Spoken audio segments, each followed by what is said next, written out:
Hey y'all, it's Spin here. How we doing? Sorry it's been a couple weeks. Things have just been crazy, hectic. My production stuff is picking up, and I even said to myself earlier this past week, hey, need to do your video from last week. So I apologize for being a week late. So this is the off week, so I apologize that because I was going to do every other week, and that's what my plan is. So I'm going to do this one, and then I'll do one next week.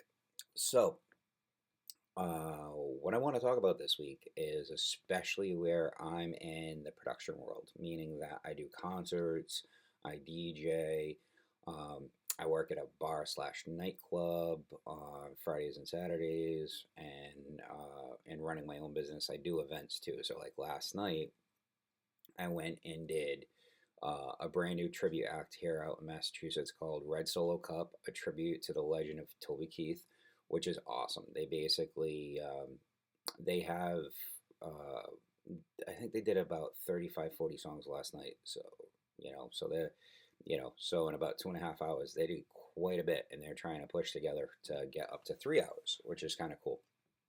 So they did three 1 hour sets, so it works.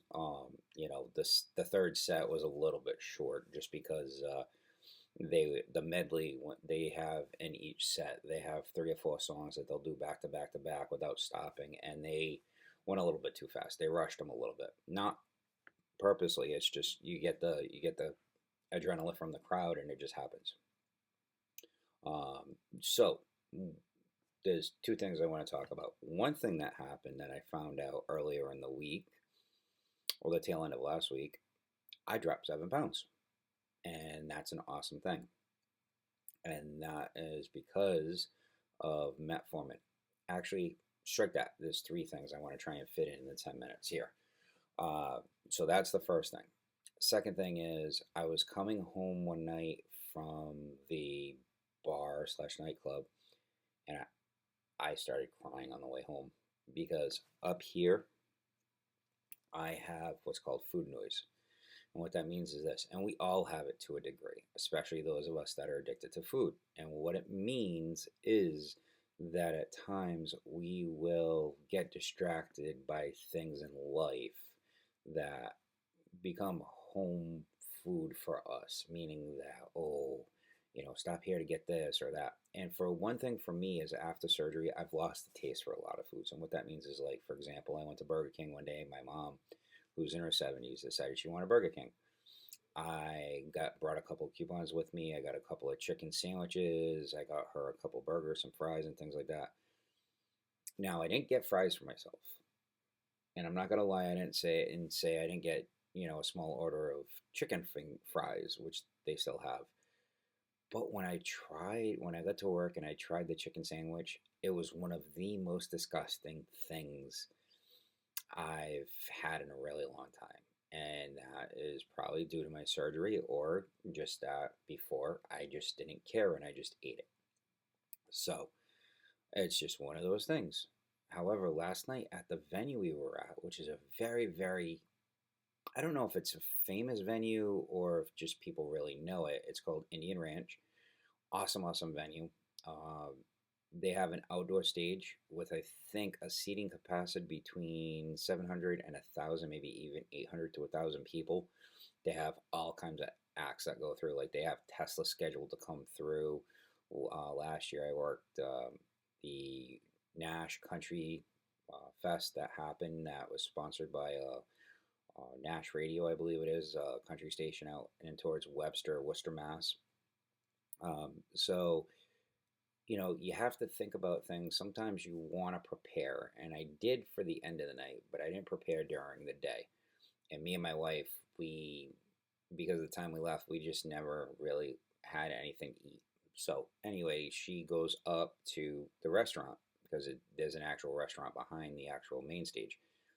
And she went to get something, and she was telling me what was on the menu. And I ended up getting the chicken sandwich that they had, which was really good. But I did the smart thing because it was on a pretzel bun. I took the sandwich apart, and I only ate the top half of the bun, not the bottom half. This way I'm only getting half the carbs. And the reason behind that is, obviously, I don't need a lot of complex carbohydrates because it can take a toll on your body. but I needed just a little bit, and that's it. So I did that. She brought me a cup of water, which was perfectly fine, and I didn't have any of the fries, and I ate the bacon off the bottom half and left the bun, the lettuce, and the tomato. And the other thing was, um, uh, you know, is that for me, food noise stuff is just one of those things, and you have to pay attention, and you have to sometimes just fight that urge. And I have fought it, and other times I've failed miserably, and so like this weekend was a really, really long weekend, meaning that I work. So Friday, I needed to take my nephew to work. And what ended up happening was I ended up getting woken up, I don't know, 10 o'clock just by me. And then I took a shower and got ready to go and took him to work. And then I went to the bar nightclub, got home at like 1:30, quarter to 2. I had to be up at by 7 so I could get dressed and go pick up the trailer for last night. And then went, got all my equipment loaded up, then came home, got in bed, took a nap, tried to take a nap, got about 45 minutes in, which was good. Um, then left here about an hour, about 12:30 or so, drove to out to Webster, Mass, did the show, and then this is where it took a toll on me, was that, and this happens. So get out of there at 1 o'clock. My wife, oh, she is such a saint. She helped me pack up stuff. She didn't wrap up cables the way that I normally do. And I was like, you know what? Who cares at this point? Just get it done. Get out of there. So, no cables were really wrapped the way I like to have it, but I wanted to get out of there so that the staff didn't have to hang around for me. So I got everything packed up.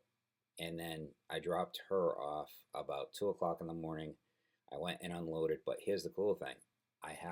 Because I'm paying attention to what I'm doing, as tired as I was, I still had energy that I needed to burn off. That's what it felt like. So as I'm unloading the trailer, I'm also cleaning and reorganizing the garage where I keep my equipment. And I did so good at it that it's squished now where I've got a nice workspace in front of my equipment because I need to go through all my stuff tomorrow. I can't let the cables sit too long that need to get rewrapped, and I need to make sure that they're put away properly in the cases that they belong in. And then I went and dropped the trailer off, and then I got home, and by the time everything was all said and done, it was 4 o'clock in the morning, including stopping for 20 minutes to get gas. So, and then I slept till like 9, 10 o'clock today, and I asked my wife nice, graciously last night when she got out of the truck when I dropped her off at home, hey, tomorrow, can you try not to wake me up because I wanted to get a solid sleep. And even though I did, I still don't feel right. And it'll take me till tomorrow to get back to normal. That's what happens on a week like this, on a weekend. So, what's the positive that came out of this? It was the first major show that I did this year, starting off, where I felt awesome. I didn't drink, which I've been trying to, when I go out and do shows now, I try not to do that. That was a rule after some stuff that happened last year. It's a new rule I have. So no more drinking while I'm working. If I'm there and I'm at a show, it's one of those things. I talked about it with my wife a little bit today. And then secondly, just to be able to know I can handle it now. So with that said, I'm going to say adieu. Please like, subscribe, and leave any comments, send me messages or anything like that. And if there's a topic you'd like to talk about, please post it below. And I'll come up with some answers. If not, I'll do some research and then I will answer it. So with that saying, see ya.